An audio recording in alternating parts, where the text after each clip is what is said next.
নমস্কার। সকলে নিশ্চয়ই এখন খুব ব্যস্ত বিভিন্ন কাজে, হয়তোবা ভাইফোঁটার আয়োজনে। একটি অন্যরকম ভাইফোঁটার গল্প শুনবেন?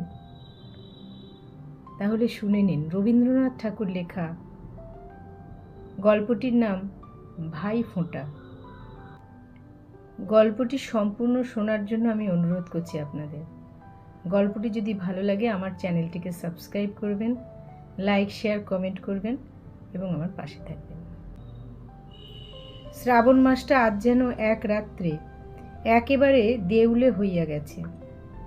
সমস্ত আকাশে কোথাও একটা ছেঁড়া মেঘের টুকরাও নাই। আশ্চর্য এই যে আমার সকালটা আজ এমন করিয়া কাটিতেছে। আমার বাগানের মেহেদি বেড়ার প্রান্তে শিশির গাছের পাতাগুলা ঝলমল করিয়া উঠিতেছে। আমি তাহা তাকাইয়া দেখিতেছি। সর্বনাশের যে মাঝ দরিয়ায় আসিয়া পৌঁছিয়াছি, এটা যখন দূরে ছিল তখন ইহার কথা কল্পনা করিয়া কত শীতের রাত্রে সর্বাঙ্গে ঘাম দিয়াছে, কত গ্রীষ্মের দিনে হাত পায়ের তেলো ঠান্ডা হিম হইয়া গেছে।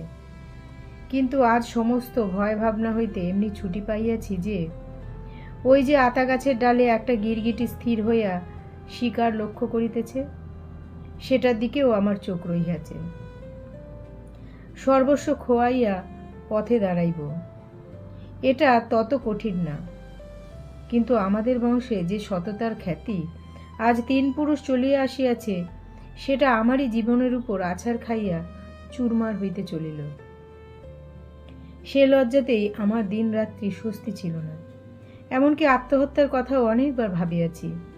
কিন্তু আজ যখন আর পর্দা রহিল না, খাতাপত্রের গুহা গহ্বর হইতে অখ্যাতিগুলা কালো কৃমির মতো কিলবিল করিয়া বাহির হইয়া আদালত হইতে খবরের কাগজময় ছড়াইয়া পড়িল, তখন আমার একটা মস্ত বোঝা নামিয়া গেল।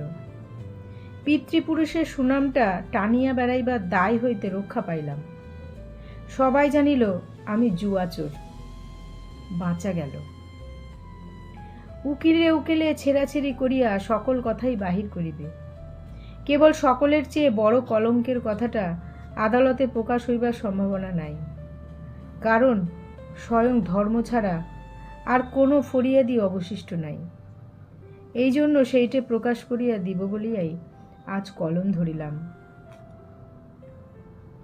আমার পিতামহ উদ্ধব দত্ত তাহার প্রভুবংশকে বিপদের দিনে নিজের সম্পত্তি দিয়া রক্ষা করিয়াছিলেন।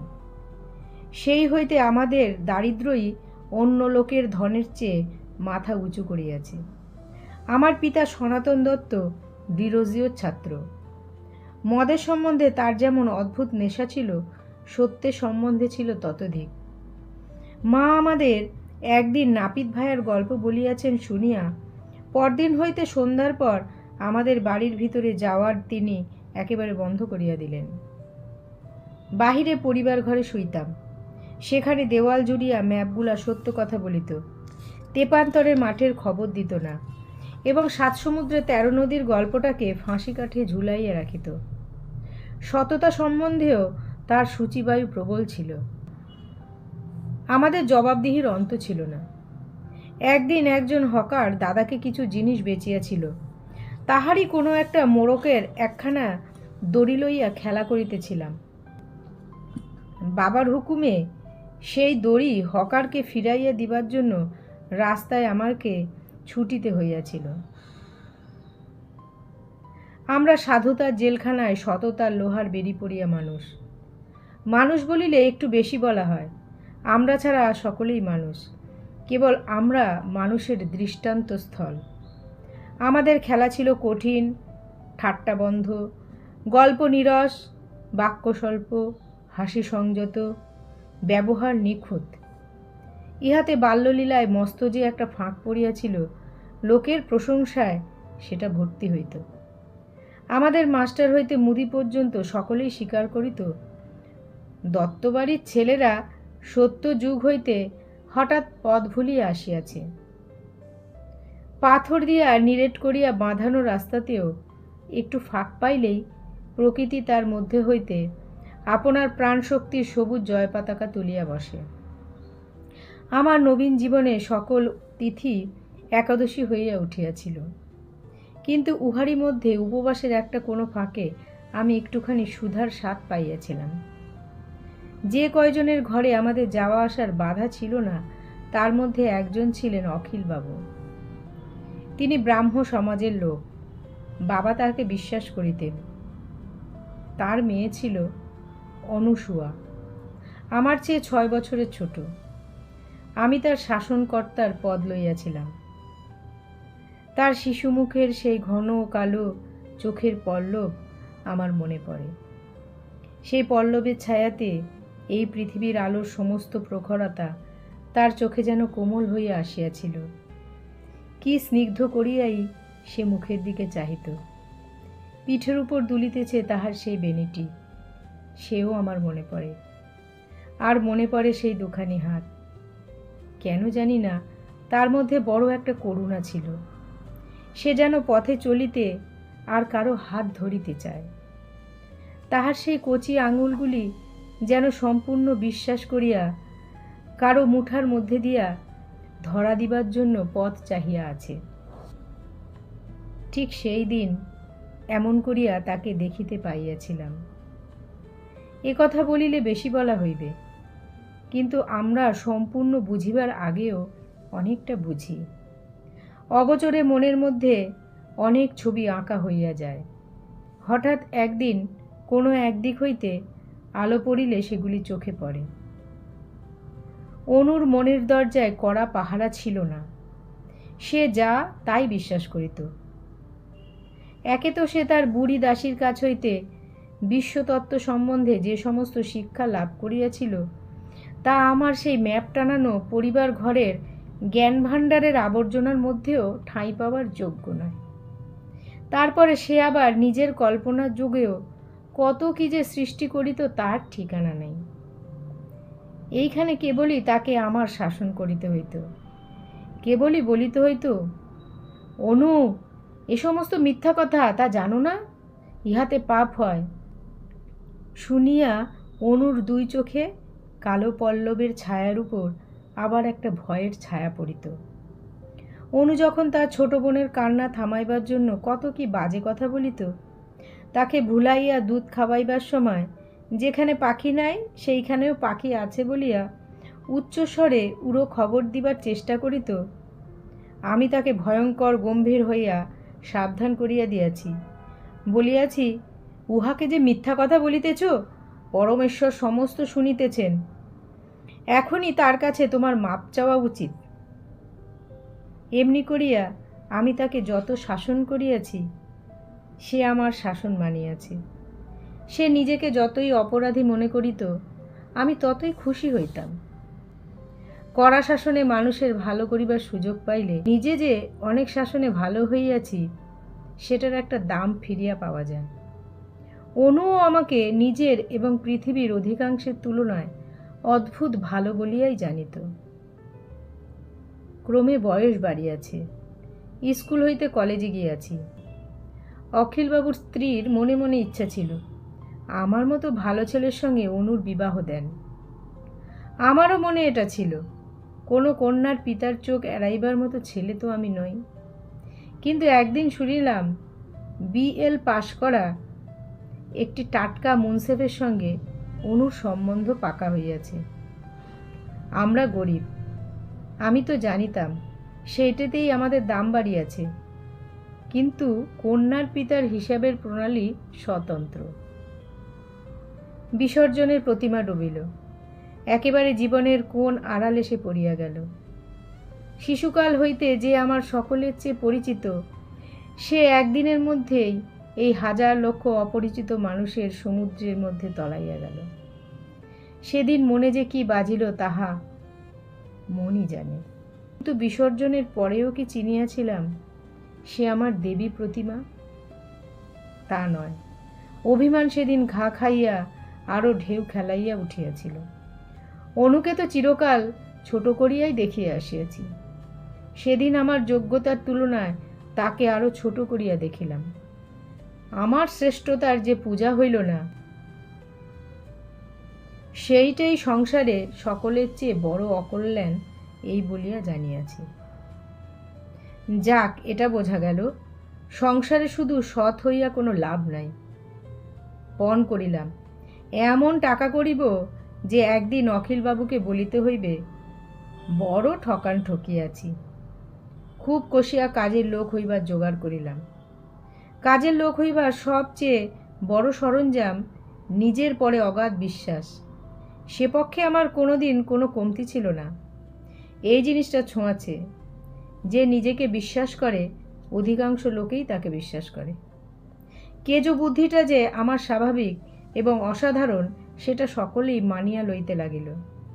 কেজো সাহিত্যের বই এবং কাগজে আমার সেলফ এবং টেবিল ভরিয়া উঠিল। বাড়ি মেরামত, ইলেকট্রিক আলো ও পাখার কৌশল, কোন জিনিসের কত দর, বাজার দর ওঠা পড়ার গূঢ় তত্ত্ব, এক্সচেঞ্জের রহস্য, প্ল্যান, এস্টিমেট প্রভৃতি বিদ্যায় আসর জমাইবার মতো ওস্তাদি আমি একরকম মারিয়া লইয়াছিলাম। কিন্তু অহরহ কাজের কথা বলি, অথচ কিছুতে কোনো কাজেই নামি না। এমনভাবে অনেক দিন কাটিল। আমার ভক্তরা যখনই আমাকে কোনো একটা স্বদেশী কোম্পানিতে যোগ দিবার প্রস্তাব করিত, আমি বুঝাইয়া দিতাম যতগুলা কারবার চলিতেছে কোনোটার কাজের ধারা বিশুদ্ধ নয়, সকলেরই মধ্যে গলদ বিস্তর। তাছাড়া সততা বাঁচাইয়া চলিতে হইলে ওদের কাছে ঘেঁষিবার জো নাই।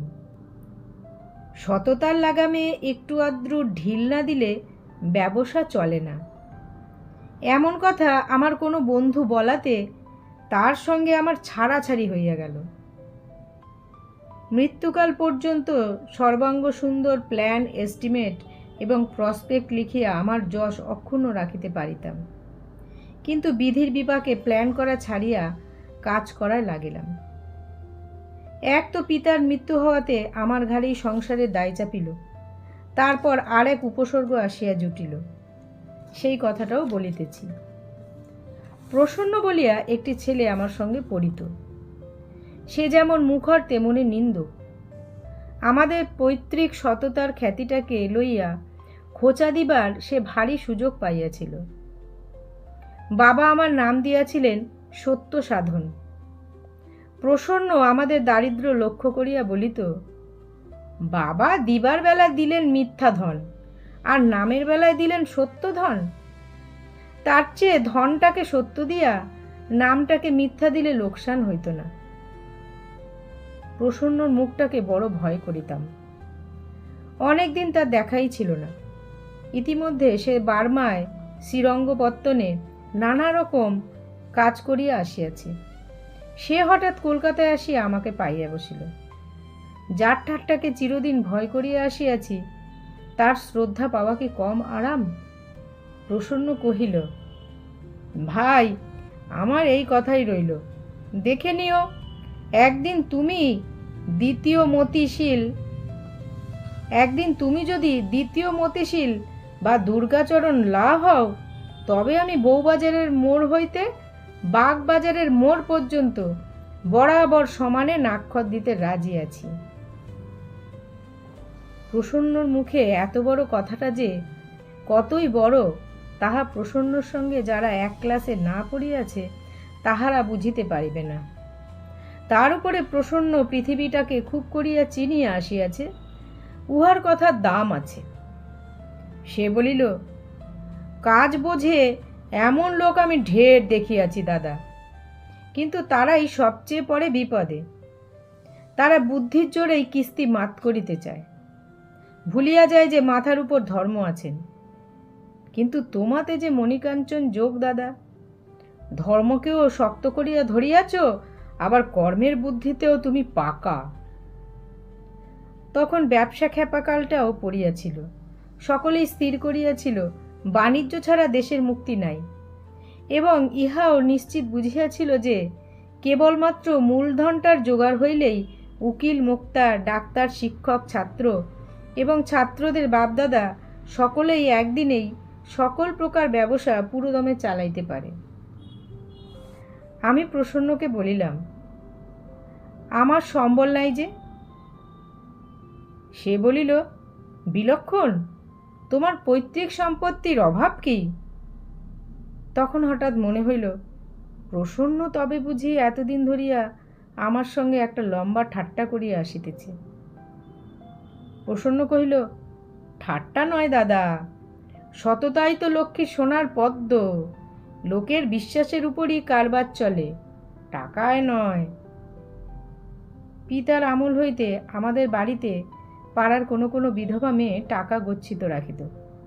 তারা সুদের আশা করিত না, কেবল এই বলিয়া নিশ্চিত ছিল যে মেয়ে মানুষের সর্বত্রই ঠকিবার আশঙ্কা আছে, কেবল আমাদের ঘরেই নাই।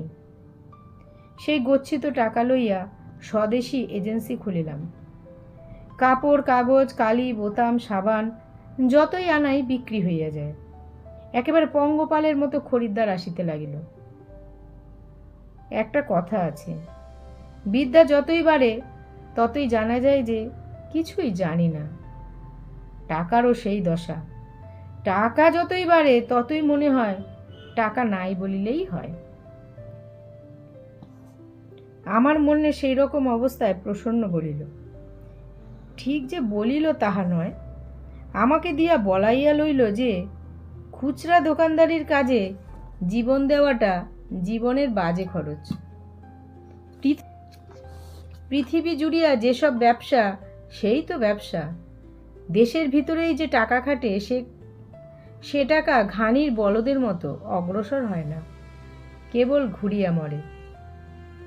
প্রসন্ন এমনি ভক্তিতে গদগদ হইয়া উঠিল যেন এমন নূতন অথচ গভীর জ্ঞানের কথা সে জীবনে আর কখনো শোনে নাই। তারপরে আমি তাকে ভারতবর্ষের তিসির ব্যবসার 7 বছরের হিসাব দেখাইলাম। কোথায় তিসি কত পরিমাণে যায়, কোথায় কত দর, দর সবচেয়ে উঠেই বা কত, নামেই বা কত, মাঠে ইহার দাম কত, জাহাজের ঘাটে ইহার দাম কত, চাষাদের ঘর হইতে কিনিয়া একদম সমুদ্র পাড়ে চালান করিতে পারিলে এক লম্ফে কত দাম হওয়া উচিত। কোথাও বা তাহা রেখা কাটিয়া, কোথাও বা তাহা শতকরা হিসাবের অঙ্ক কষিয়া, কোথাও বা অনুলোম প্রণালীতে, কোথাও বা প্রতিলোম প্রণালীতে, লাল এবং কালো কালিতে অতি পরিষ্কার অক্ষরে লম্বা কাগজের 5-7 পৃষ্ঠা ভর্তি করিয়া যখন প্রসন্নর হাতে দিলাম, তখন সে আমার পায়ের ধুলা লইতে যায় আর কি। সে বলিল, মনে বিশ্বাস ছিল আমি এসব কিছু কিছু বুঝি, কিন্তু আজ হইতে দাদা তোমার সাগরেদ হইলাম। আবার একটু প্রতিবাদও করিল, বলিল, যো ধ্রুবাণী পরিত্যাজ্য, মনে আছে তো? কি জানি হিসাবে ভুল থাকিতেও পারে। আমার রোগ চড়িয়া গেল। ভুল যে নাই, কাগজে কাগজে তাহার অকাট্য প্রমাণ বাড়িয়া চলিল। লোকসান যত প্রকারের হইতে পারে সমস্তকে সার বাঁধিয়া খাড়া করিয়াও মুনাফাকে কোনো মতেই শতকরা 20-25-এর নিচে নামাইতে পারা গেল না। এমনি করিয়া দোকানদারির সরু খাল বাহিয়া কারবারের সমুদ্রে গিয়া যখন পড়া গেল, তখন যেন সেটা নিতান্তই আমারই জেদবশত ঘটিল। এমনি একটা ভাব দেখা দিল, দায়িত্ব যেন আমারই। একে দত্তবংশের সততা, তার উপরে সুদের লোভ, গচ্ছিত টাকা একেবারে ফাঁপিয়া উঠিল। মেয়েরা গহনা বেচিয়া টাকা দিতে লাগিল। কাজে প্রবেশ করিয়া আর দিশা পাই না। প্ল্যানে যেগুলো দিব্য লাল এবং কালো কালির রেখায় ভাগ করা, কাজের মধ্যে সে বিভাগ খুঁজিয়া পাওয়া দায়। আমার প্ল্যানের রসভঙ্গ হয়, তাই কাজে সুখ পাই না। অন্তরাত্মা স্পষ্ট বুঝিতে লাগিল কাজ করিবার ক্ষমতা আমার নাই, অথচ সেটা কবুল করিবার ক্ষমতাও আমার নাই। কাজটা সম্ভবত প্রসন্নর হাতেই পড়িল। অথচ আমি যে কারবারের হর্তাকর্তা বিধাতা, এছাড়া প্রসন্নর মুখে আর কথা নাই। তার মতলব এবং আমার স্বাক্ষর, তার দক্ষতা এবং আমার পৈতৃক খ্যাতি, এই দুয়ে মিলিয়া ব্যবসাটা 4 পা তুলিয়া যে কোন পথে ছুটিতেছে ঠাহর করিতেই পারিলাম না। দেখিতে দেখিতে এমন জায়গায় আসিয়া পড়িলাম যেখানে তলও পাই না, কুলও দেখি না। তখন হাল ছাড়িয়া দিয়া যদি সত্য খবরটা ফাঁস করি তবে সততা রক্ষা হয়, কিন্তু সততার খ্যাতি রক্ষা হয় না। গচ্ছিত টাকার সুদ যোগাইতে লাগিলাম, কিন্তু সেটা মুনাফা হইতে নয়। কাজেই সুদের হার বাড়াইয়া গচ্ছিতের পরিমাণ বাড়াইতে থাকিলাম। আমার বিবাহ অনেক দিন হইয়াছে। আমি জানিতাম ঘরকন্না ছাড়া আমার স্ত্রীর আর কোনো কিছুতেই খেয়াল নাই। হঠাৎ দেখি অগস্ত্যের মতো এক গণ্ডুষে টাকার সমুদ্র শুষিয়া লইবার লোভ তাহারও আছে। আমি জানি না কখন আমারই মনের মধ্যে হইতে এই হাওয়াটা আমার সমস্ত পরিবারে বহিতে আরম্ভ করিয়াছে। আমার চাকর, দাসী, দারোয়ান পর্যন্ত আমাদের কারবারে টাকা ফেলিতেছে। আমার স্ত্রীও আমাকে ধরিয়া পড়িল। সে কিছু কিছু গহনা বেচিয়া আমার কারবারে টাকা খাটাইবে। আমি ভৎসনা করিলাম, উপদেশ দিলাম, বলিলাম লোভের মতো রিপু নাই। স্ত্রীর টাকা লই নাই, আরও একজনের টাকা আমি লইতে পারি নাই। অনু একটি ছেলে লইয়া বিধবা হইয়াছে। যেমন কৃপণ তেমনি ধনী বলিয়া তার স্বামীর খ্যাতি ছিল। কেহ বলিত 1.5 লক্ষ টাকা তাহার জমা আছে, কেহ বলিত আরও অনেক বেশি। লোকে বলিত কৃপণতায় অনু তার স্বামীর সহধর্মিণী। আমি ভাবিতাম তা হবে হয়তো, অনু তো তেমন শিক্ষা এবং সঙ্গ পায় নাই। এই টাকা কিছু খাটাইয়া দিবার জন্য সে আমাকে অনুরোধ করিয়া পাঠাইয়াছিল। লোভ হইল, দরকারও খুব ছিল, কিন্তু ভয়ে তার সঙ্গে দেখা পর্যন্ত করতে গেলাম না। একবার যখন একটা বড় হুন্ডির মেয়াদ আসন্ন, এমন সময় প্রসন্ন আসিয়া বলিল, অখিলবাবুর মেয়ের টাকাটা এবার না লইলেই নয়। আমি বলিলাম, যেরকম দশা, শীত কাটাও আমার দ্বারা সম্ভব, কিন্তু ও টাকা আমি লইতে পারিব না। প্রসন্ন কহিল, যখন হইতে তোমার ভরসা গেছে তখন হইতে কারবারে লোকসান চলিতেছে। কপাল ঠুকিয়া লাগিলেই কপালে জোর বাড়ে। কিছুতেই রাজি হইলাম না আমি। পরদিন প্রসন্ন আসিয়া কহিল, দক্ষিণ হইতে এক বিখ্যাত মারাঠি গণৎকার আসিয়াছে, তাহার কাছে কুষ্টি লইয়া চলো। সনাতন দত্তের বংশে কুষ্টি মিলাইয়া ভাগ্য পরীক্ষা। দুর্বলতা দিনে মানব প্রকৃতির ভিতরকার সাবেক কেলে বর্বরটা বল পাইয়া ওঠে। যাহা দৃষ্ট তাহা যখন ভয়ঙ্কর, তখন যাহা অদৃষ্ট তাহাকে বুকে চাপিয়া ধরিতে ইচ্ছা করে। বুদ্ধিকে বিশ্বাস করিয়া কোনো আরাম পাইতেছিলাম না, তাই নির্বুদ্ধিতার শরণ লইলাম। জন্মক্ষণ এবং সন তারিখ লইয়া গণাইতে গেলাম। শুনিলাম আমি সর্বনাশের শেষ কিনারায় দাঁড়াইয়া আছি, কিন্তু এইবার বৃহস্পতি অনুকূল। এখন তিনি আমাকে কোনো একটি স্ত্রীলোকের ধনের সাহায্যে উদ্ধার করিয়া অতুল ঐশ্বর্য মিলাইয়া দিবেন।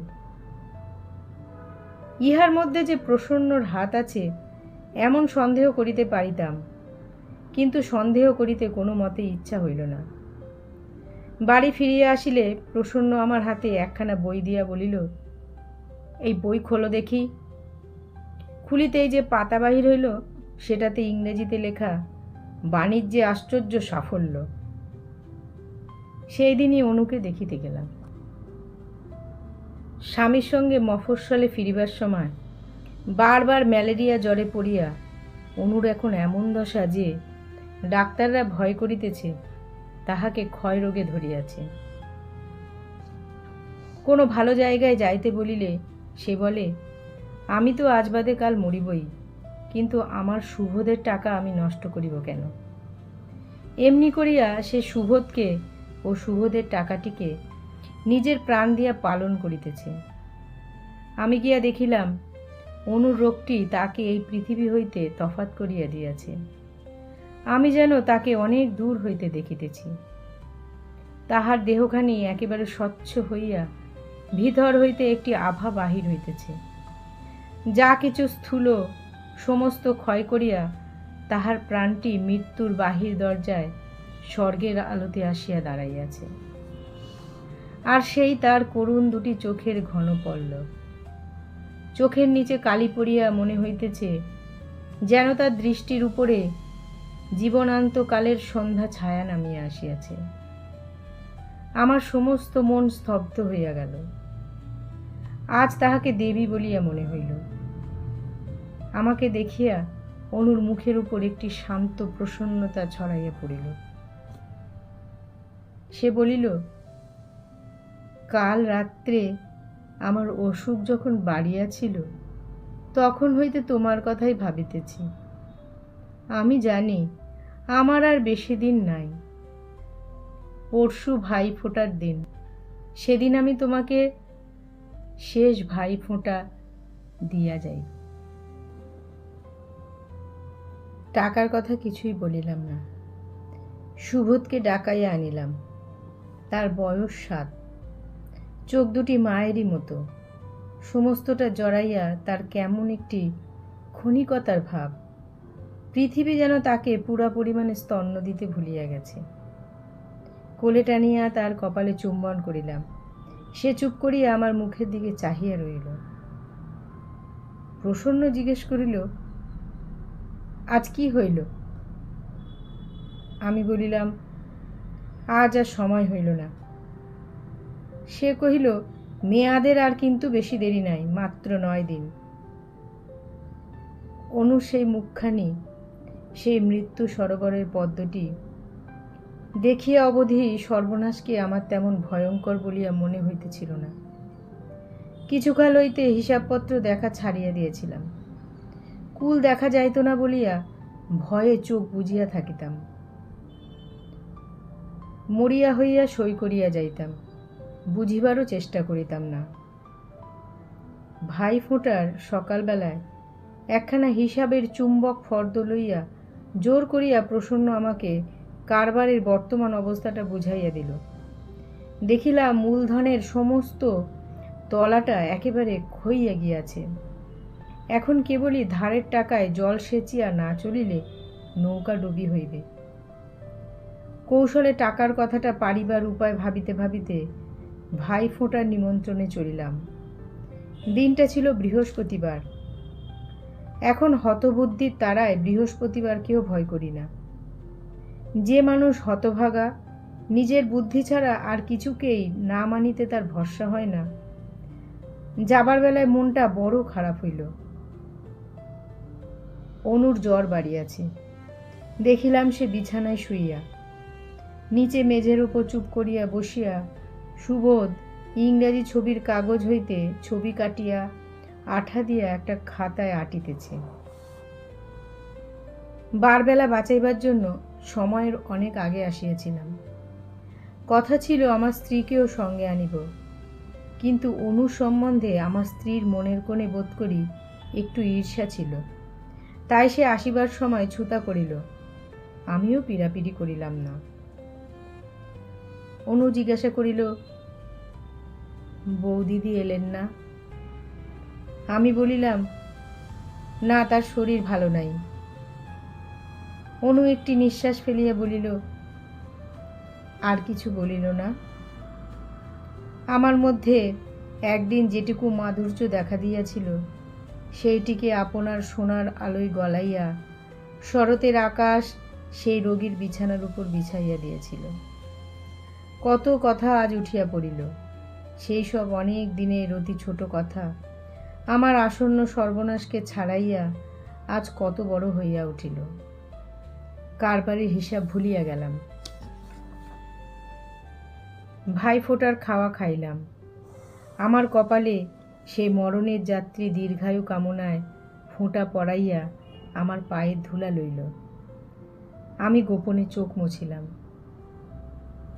ঘরে আসিয়া বসিলে সে একটি টিনের বাক্স আমার কাছে আনিয়া রাখিল। বলিল, সুবোধের জন্য এই যা কিছু এতদিন আগলাইয়া রাখিয়াছি দাদা, তোমাকে দিলাম, আর সেই সঙ্গে সুবোধকেও তোমার হাতে দিলাম। এখন নিশ্চিত হইয়া মরিতে পারিব। আমি বলিলাম, অনু, দোহাই তোমার, টাকা আমি লইব না। শুভদের দেখাশোনার কোনো ত্রুটি হইবে না, কিন্তু টাকা আর কার কাছে রাখিও, টাকা আর কারো কাছে রাখিও। অনু কহিল, এই টাকা লইবার জন্য কত লোক যে হাত পাতিয়া বসিয়া আছে, তুমি কি তাদের হাতেই দিতে বলো দাদা? আমি চুপ করিয়া রহিলাম। অনু বলিল, একদিন আড়াল হইতে শুনিয়াছি, ডাক্তার বলিয়াছে শুভদেরও যেরকম শরীরের লক্ষণ, ওরও বেশি দিন বাঁচার আশা নাই। শুনিয়া অবধি ভয়ে ভয়ে আছি, পাছে আমার মরিতে দেরি হয়। আজ অত্যন্ত আশা লইয়া মরিব যে ডাক্তারের কথা ভুল হইতেও পারে। 47,000 টাকা কোম্পানির কাগজে জমিয়ে আছে, আরও কিছু এদিকে ওদিকে আছে। ওই টাকা হইতে শুভদের পথ্য ও চিকিৎসা ভালো করিয়া চালাইতে পারিবে। আর যদি ভগবান অল্প বয়সে উহাকে টানিয়া লন, তবে এই টাকার উপর তোমারই অধিকার। আমি কহিলাম, অনু, আমাকে তুমি যত বিশ্বাস করো, আমি কিন্তু নিজেকেও তত বিশ্বাস করি না। শুনিয়া অনু একটু মাত্র হাসিল। আমার মুখে এমন কথা মিথ্যা বিনয়ের মতো শোনায়। বিদায়কালে অনু বাক্স খুলিয়া কোম্পানির কাগজ ও কয়েক কেতা নোট বুঝাইয়া দিল। তার উইলে দেখিলাম লেখা আছে, অপুত্রক ও নাবালক অবস্থায় শুভদের মৃত্যু হইলে আমিই সম্পত্তির উত্তরাধিকারী। আমি বলিলাম, আমার স্বার্থের সঙ্গে তোমার সম্পত্তি কেন এমন করিয়া জড়াইলে? অনু কহিল, আমি যে জানি আমার ছেলের স্বার্থে তোমার স্বার্থ কোনোদিনই বাঁধিবে না। আমি কহিলাম, কোনো মানুষকে এতটা বিশ্বাস করা সঠিক নয় অনু। অনু কহিল, আমি তো তোমাকে জানি, ধর্মকেও জানি, কাজের দস্তুর বুঝিবার আমার শক্তি নাই। বাক্সের মধ্যে গহনা ছিল, সেগুলি দেখাইয়া সে বলিল, শুভর যদি বাঁচে দাদা, আর যদি ও বিবাহ করে, তবে বৌমাকে আমার এই আশীর্বাদ দিও। আর এই পান্নার কণ্ঠিটি বৌদিকে দিয়ে বলো, আমার মাথার দিব্য তিনি যেন এই কণ্ঠিটি গ্রহণ করেন। এই বলিয়া অনু যখন ভূমিষ্ঠ হইয়া আমাকে প্রণাম করিল, তাহার 2 চোখ জলে ভরিয়া উঠিল। উঠিয়া দাঁড়াইয়া তাড়াতাড়ি সে মুখ ফিরাইয়া চলিয়া গেল। এই আমি তার শেষ প্রণাম পাইয়াছি। ইহা 2 দিন পরেই সন্ধ্যার সময় হঠাৎ নিঃশ্বাস বন্ধ হইয়া তার মৃত্যু হইল। আমাকেও খবর দেবার সময় পাইল না। ভাই ফোঁটার নিমন্ত্রণ সারিয়া টিনের বাক্স হাতে গাড়ি হইতে বাড়ির দরজায় যেমনি নামিলাম, দেখি প্রসন্ন অপেক্ষা করিয়া আছে। জিজ্ঞাসা করিল, দাদা, সব খবর ভালো তো? আমি বলিলাম, এ টাকায় কেহ হাত দিতে পারিবে না। প্রসন্ন কহিল, কিন্তু? আমি বলিলাম, সে জানি না, যা হয় হোক, এই টাকা আমার ব্যবসায় লাগিবে না। প্রসন্ন বলিল, তবে তোমার অন্ত্যেষ্টি সৎকারেই লাগিবে। অনুর মৃত্যুর পর শুভদ আমার বাড়িতে আসিয়া আমার ছেলে নিত্যধনকে সঙ্গী পাইল। যারা গল্পের বই পড়ে মনে করে মানুষের মনের বড় বড় পরিবর্তন ধীরে ধীরে ঘটে, ঠিক উল্টা।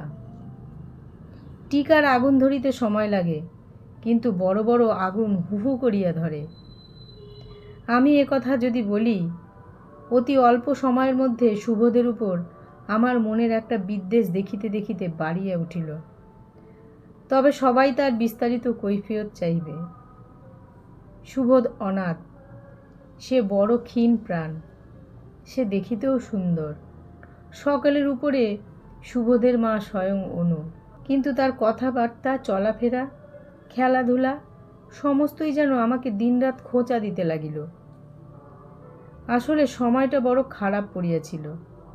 শুভদের টাকা কিছুতেই লইব না পণ করিয়াছিলাম, অথচ ও টাকা না লইলে এমনই অবস্থা হইল, শেষকালে একদিন মহা বিপদে পড়িয়া কিছু লইলাম। ইহাতে আমার মনের কল এমনি বিগড়াইয়া গেল যে শুভদের কাছে মুখ দেখানো আমার দায় হইল। প্রথমটা উহাকে এড়াইয়া থাকিতাম, তারপর উহার উপর বিষম রাগিতে আরম্ভ করিলাম। রাগিবার প্রথম উপলক্ষ হইল উহার স্বভাব। আমি নিজে ব্যস্ত বাগিস, সব কাজ তড়িঘড়ি করা আমার অভ্যেস, কিন্তু শুভদের কি একরকম ভাব। উহাকে প্রশ্ন করিলে হঠাৎ যেন উত্তর করিতেই পারে না। যেখানে সে আছে সেখানে যেন সে নাই, যেন সে আর কোথাও। রাস্তার ধারে জানলার গড়াদে ধরিয়া ঘণ্টার পর ঘণ্টা কাটাইয়া দেয়। কি দেখে, কি ভাবে সেই জানে। আমার এটা অসহ্য বোধ হয়। সুবোধ বহুকাল হইতে রুগ্ন মায়ের কাছে মানুষ, সমবয়সী খেলার সঙ্গী কেউ ছিল না, তাই সে বরাবর আপনার মনকে লইয়াই আপনি খেলা করিয়াছে। এইসব ছেলের মুশকিলেই যে ইহারা যখন শোক পায় তখন ভালো করিয়া কাঁদিতেও জানে না, শোক ভুলিতেও জানে না। এই জন্যই সুবোধকে ডাকিলে হঠাৎ সাড়া পাওয়া যাইত না, এবং কাজ করিতে বলিলে ভুলিয়া যাইত। তার জিনিসপত্র সে কেবলই হারাইত। তাহা লইয়া বকিলে চুপ করিয়া মুখের দিকে চাহিয়া থাকিত, যেন সেই চাহিয়া থাকাই তার কান্না। আমি বলিতে লাগিলাম, এর দৃষ্টান্ত যে আমার ছেলের পক্ষে বড়ই খারাপ। আবার মুশকিলেই যে ইহাকে দেখিয়া অবধি আমার স্ত্রীহাকে ভারী ভালোবাসিয়াছে। তার প্রকৃতি সম্পূর্ণ অন্যরকম বলিয়াই ইহার প্রতি টানও যেন নিত্যর বেশি ছিল। পরের স্বভাব সংশোধন আমার কৌলিক কাজ। ইহাতে আমার পটুতাও যেমন, উৎসাহ তেমন। সুবোধের স্বভাবটা কর্মপটু নয় বলিয়াই আমি তাকে খুব করিয়া কাজ করাইতে লাগিলাম। যতবারই সে ভুল করিত ততবারই নিজেকে দিয়া তার সেই ভুল শোধরাইয়া লইতাম। আবার তার আর এক অভ্যাস, সেটা তার মায়েরও ছিল। সে আপনাকে এবং আপনার চারিদিকটাকে নানা রকম করিয়া কল্পনা করিত। জানলার সামনেই যে জামরুল গাছটা ছিল, সেটাকে যে কি অদ্ভুত নাম দিয়েছিল। স্ত্রীর কাছে শুনিয়াছি, একলা দাঁড়াইয়া সেই গাছটার সঙ্গে সে কথা কহিত।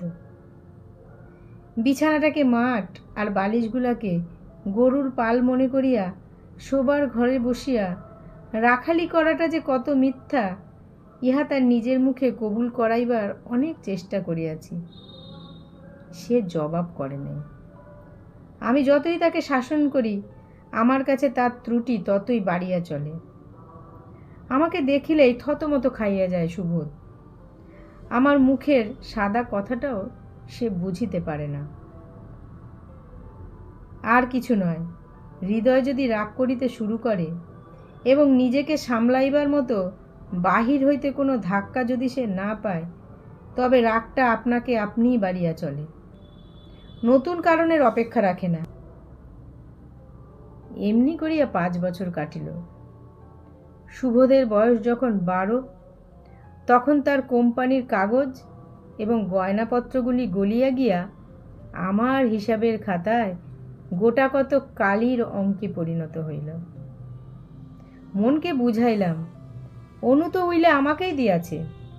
মাঝখানে সুবোধ আছে বটে, কিন্তু ও তো ছায়া, নাই বলিলেই হয়। যে টাকাটা নিশ্চয়ই পাইব, সেটাকে আগে ভাগে খরচ করিলে অধর্ম হয় না।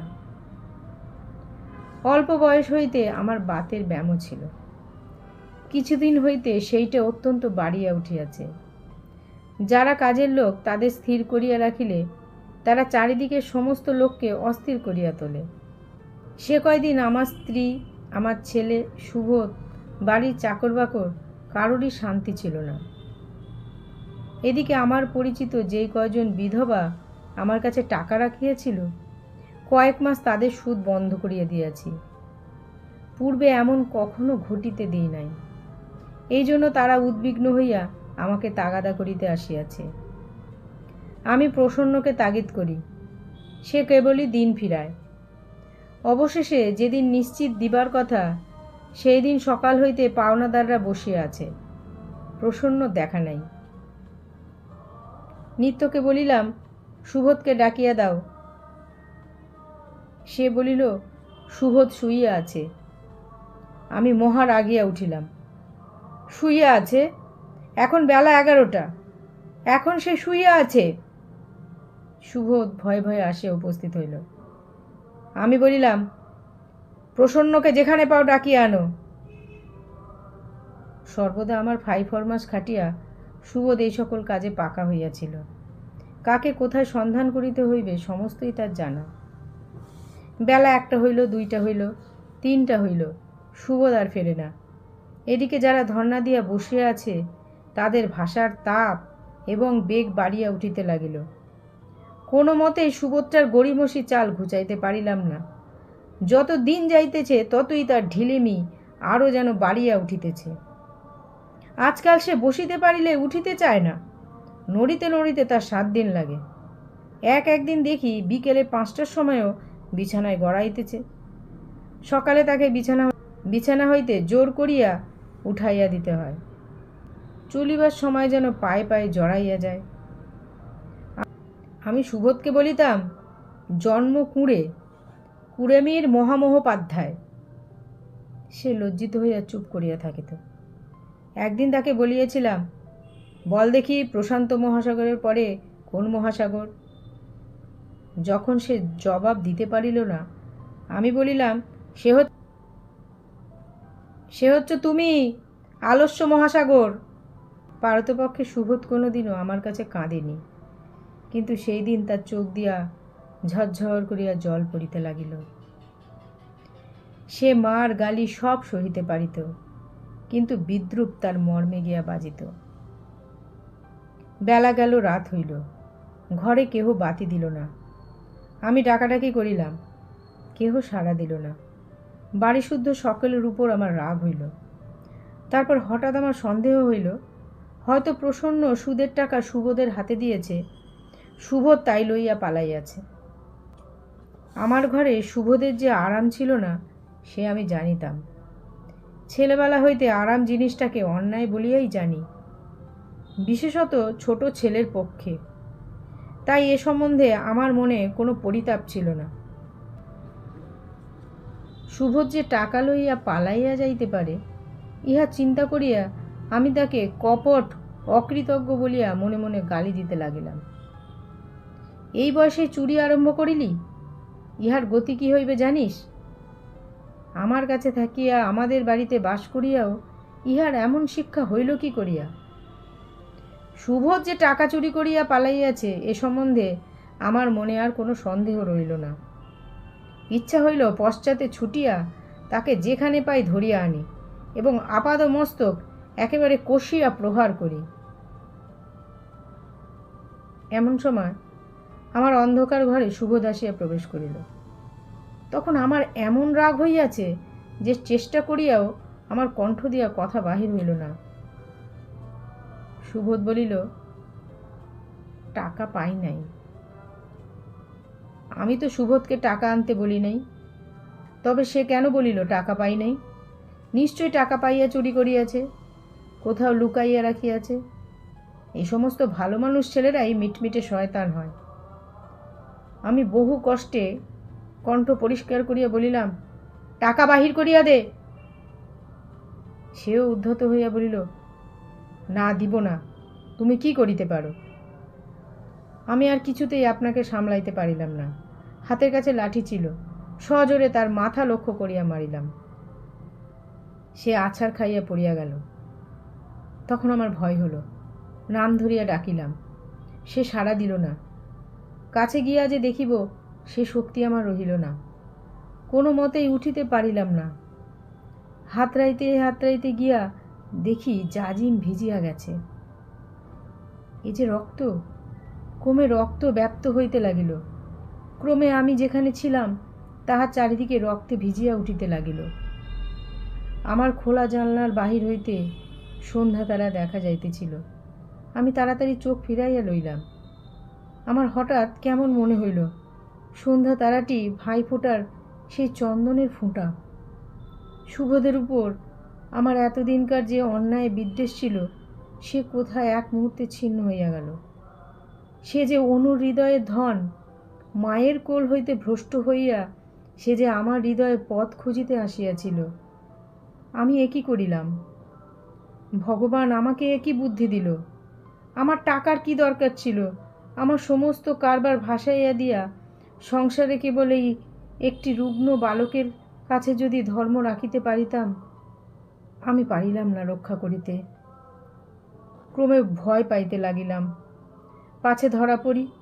প্রাণপণে ইচ্ছা করিতে লাগিলাম কেহ যেন না আসে, আলো যেন না আনে, এই অন্ধকার যেন মুহূর্তের জন্য না ঘচে, যেন কাল সূর্য না ওঠে, যেন বিশ্ব সংসার একেবারে সম্পূর্ণ মিথ্যা হইয়া এমনিতর নিবিড় কালো হইয়া আমাকে আর এই ছেলেটিকে চিরদিন ঢাকিয়া রাখে। পায়ের শব্দ শুনিলাম। মনে হইল কেমন করিয়া পুলিশ খবর পাইয়াছে। কি মিথ্যা কৈফিয়ত দিব? তাড়াতাড়ি সেইটে ভাবিয়া লইতে চেষ্টা করিলাম, কিন্তু মন একেবারেই ভাবিতে পারিল না। আমি আপদমস্তক চমকিয়া উঠিলাম। দেখিলাম তখনও রৌদ্র আছে।